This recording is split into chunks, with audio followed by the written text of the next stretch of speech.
Hello friends, कुछ fascinating facts आपको आज बताता हूँ मैं। तो आप जानते हो कि पैट्रियार्कल सोसाइटी होती है और एक मैट्रियार्कल होती है, पितरात्मक मात्रात्मक। तो इंडिया में जो है, हम लोग जैसे नॉर्थ इंडिया में रहते हैं तो यहाँ तो फादर की लीनियज चलती है। प्रॉपर्टी जो है वो फादर की, वो डिवाइड होगी बच्चों में। और शादी होगी तो लड़की जो है वो अपने पति के घर जाएगी। तो लेकिन नॉर्थ इंडिया में ऐसा होता है, लेकिन नॉर्थ ईस्ट में ऐसा नहीं होता। नॉर्थ ईस्ट में कुछ ट्राइब्स ऐसी हैं, कुछ एरिया ऐसे हैं जहाँ पर जब विदा होती है तो लड़का जाता है बीवी के घर। ठीक है। और जो प्रॉपर्टी का जो ट्रांसफ़र होता है वो पापा से नहीं होता है, वो लड़की के घर से होता है। यानी मम्मी की साइड से प्रॉपर्टी मिलती है, मामा की प्रॉपर्टी मिलती है। तो वो मैट्रिलिनियल सोसाइटी होती है। ठीक है। तो वहाँ से जो लीनेज जो है वो माँ की आती है, पापा की नहीं आती। तो बड़ा अच्छा आपको लगा होगा जान के कि यहाँ नॉर्थ इंडिया में जो है वो बाबुल की दुआएं लेती जा बहू जाती है अपने पति के घर, और नॉर्थ ईस्ट में ऐसा नहीं होता, वहाँ पति जाता है अपनी पत्नी के घर। एक तो ये बड़ा अच्छा आपको लगा होगा जानकर। ठीक है। अब साउथ इंडिया में मैं आपको बताता हूँ। साउथ इंडिया में अगर आप देखो तो वहाँ पर क्या होता है कि क्लोज रिलेटिव्स के अंदर शादी होती है।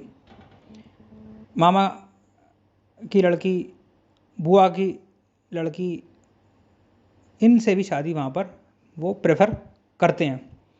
ठीक है। तो नंबर 1 पे जो प्रेफरेंस होती है वो होती है बुआ की लड़की के साथ शादी करनी है। फिर नंबर 2 पे जो है होते हैं वो मामा की लड़की से शादी करनी है। ये मैं उसकी बता रहा हूँ, लड़के के लिए जो ऑप्शन है, ये हिंदुओं की बता रहा हूँ मैं। तो ये मैं इसलिए बता रहा हूँ आपको कि यूनिफॉर्म सिविल कोड की जो बात होती है तो वो कितना डिफिकल्ट है लागू करना। इतना आसान नहीं है। हमारे यहाँ बड़ी डाइवर्सिटी है इंडिया में।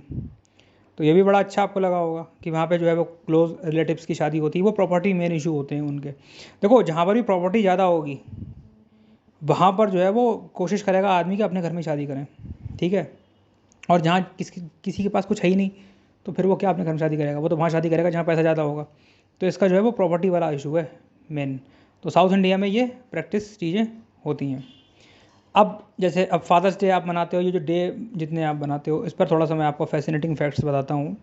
लैटिन अमेरिकन कंट्रीज़ में, मैक्सिको में, वहाँ पर जो है फादर का नाम नहीं लिखा जाता बच्चे के सरनेम के आगे, वहाँ मदर का नाम लिखा जाता है। ये आप सोशोलॉजी में पढ़ोगे तो आपको पता चलेगा कि वहाँ पर फादर का नाम लिखते ही नहीं है। इंडिया में उल्टा, इंडिया में फादर का ही नाम लिखा जाता है मेनली। अब तो मदर का नाम लिखना शुरू कर दिया है, लेकिन वैसे अगर आप देखो तो पहले अगर आप चले जाओ तो फादर का ही नाम लिखते थे। आज भी फादर का नाम ही लिखा जाता है मेनली। एग्ज़ाम वगैरह में मदर का नाम लिख देते हैं, बट वहाँ पर इंडिया में तो फादर का नाम लिखते हैं। लेकिन लैटिन अमेरिकन कंट्रीज़ कौन सी हैं? जैसे आपका Uruguay, Paraguay, Peru, Chile, Brazil, Argentina, ये आपने देखा होगा अमेरिका के नीचे है लैटिन अमेरिका। तो लैटिन अमेरिकन कंट्रीज़ में जो है वो इस तरीके का सिस्टम है। तो डाइवर्सिटी बहुत है दुनिया में, जो हम सोचते हैं। अब इंडिया में आप डाइवर्सिटी देख लो कितनी है। इंडिया में, नॉर्थ इंडिया में जो है वो विवाह हो जाता है लेवीरेट सोरोरेट, मतलब देवर से भी शादी हो जाती है, साली से भी शादी हो जाती है अगर पति की डेथ हो जाए। साउथ इंडिया में ऐसा नहीं होता, वहाँ उल्टा सिस्टम है। वहाँ क्लोज फैमिली रिलेटिव्स में शादी होती है।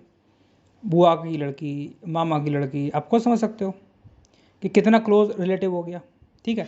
नॉर्थ ईस्ट चले जाओ तो वहाँ सोसाइटी दूसरी है।